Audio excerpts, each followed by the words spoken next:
On a plusieurs intonations de iconique, ça peut être c'est iconique. Tu vois, tu marques le iconique. Tu peux le dire aussi en anglais quand l'action est plutôt sympa.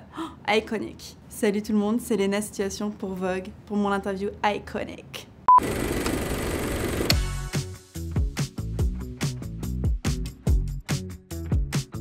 Hannah Montana, je pense qu'elle m'a éduquée. C'était une nana qui vivait sa vie de lycéenne le jour et de rockstar la nuit. Et puis elle avait un dressing à chaussures qui se tournait comme ça.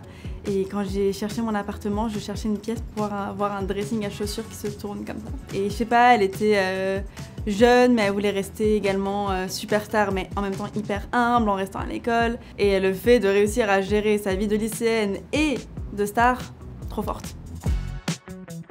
Je suis obligée de vous citer Loïc Prigent, qui a été un mentor sans même s'en rendre compte, et c'est pour ça que c'est encore plus important pour moi de le dire, c'est que il est très humble, et je pense que très sincèrement il ne se rend pas compte de la richesse qu'il a en termes de culture, en termes de bienveillance surtout, parce que c'est quelqu'un qui aime partager ses connaissances, c'est quelqu'un qui aime partager sa passion pour la mode.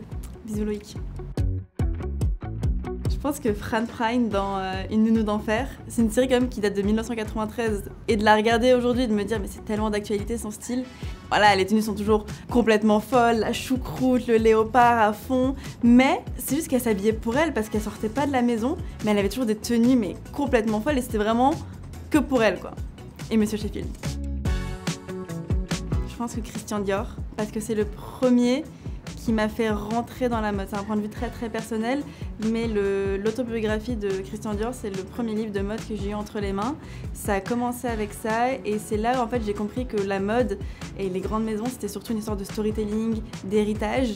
C'est comme ça que j'ai commencé à rentrer dans la mode. C'est pour ça qu'aujourd'hui, être aussi proche de la maison quand ils m'appellent pour faire des trucs, je pleure à chaque fois, je me dis c'est de la false. Le t-shirt blanc. Vous rigolez, mais vous savez pas comment c'est dur de trouver un bon t-shirt blanc. Le t-shirt bien taillé, bien coupé, le bon blanc, celui qui vit bien à la machine, qui vit pendant les années, il est hyper iconique. Je l'ai toujours pas trouvé d'ailleurs. Peut-être qu'il n'existe pas, je ne sais pas. La caméra. On s'ennuierait si on ne serait pas en train de partager tout ça. Enfin, de mon point de vue, moi la vraie passion c'est de vivre des choses et des moments de vie, des histoires et ensuite de les partager. Parce que c'est là où on crée la connexion et c'est cette connexion-là qui m'excite plus limite que le processus de la création. Ain't no mountain high enough. Parce que tu peux l'écouter dans tous les moods différents. Tu peux être triste et être en mode... Tu peux être hyper heureuse et te balader, chanter cette chanson. Elle s'adapte très bien pour toute chose, je trouve. Forrest Gump. Je peux pas vous expliquer comment ce film me bouleverse à chaque fois que je le vois. Je l'ai vu à plusieurs âges et j'ai compris l'histoire petit à petit. Au début, je voyais juste l'histoire d'un mec qui courait, je comprenais pas très bien. Puis après, en grandissant, tu comprends tous les points politiques. Et puis après, en grandissant encore, tu comprends toutes les blagues. Et puis à la fin, tu te rends compte du message et de la bienveillance de ce truc et à quel point c'est touchant.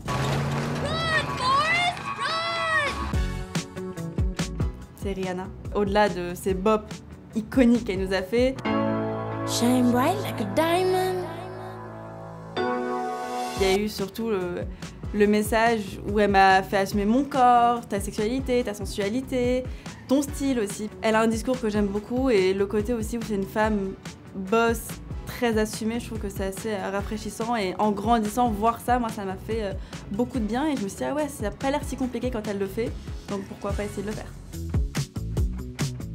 Le papy dans là-haut, il en a plus rien à foutre. Il y a plein de constructeurs qui lui disent on va jeter ta petite maison, on va la déglinguer, on va mettre un grand immeuble tout neuf. Et il dit c'est mort, c'est ciao, je vais aller vivre mon rêve. Il met plein de ballons autour de sa maison et il s'envole. Plein de fois, je suis dans des rendez-vous ou des trucs comme ça, je me dis si seulement je peux mettre plein de petits ballons et m'envoler moi aussi là. Mais non.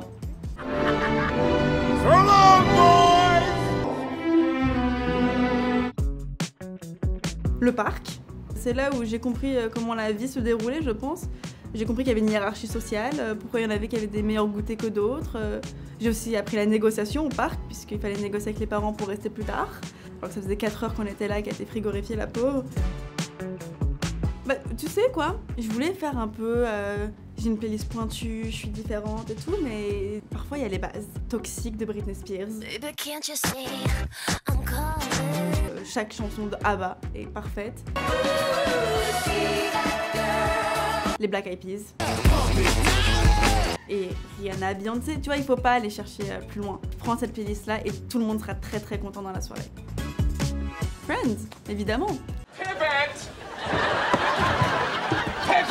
J'ai fait beaucoup d'anxiété et on m'avait expliqué que le besoin de vouloir regarder une série encore et encore alors que tu l'as déjà vu, c'est ce côté réconfortant où il n'y a pas trop de stress, pas trop de suspense. Je crois que c'est le groupe d'amis sains dont on rêve tous. Je pense que c'est un peu cliché, mais toute femme qui a réussi à se construire, qui a réussi à casser les codes et qui ont réussi à imposer leurs idées, leurs envies, leurs rêves, qui maintenant inspirent les autres petites jeunes, les autres petits jeunes à faire de même. Je trouve que c'est très très cool, donc abonnez-vous et faites en sorte que je fasse une couverture Vogue un jour. Bisous. Ah, troisième fois que je le cale.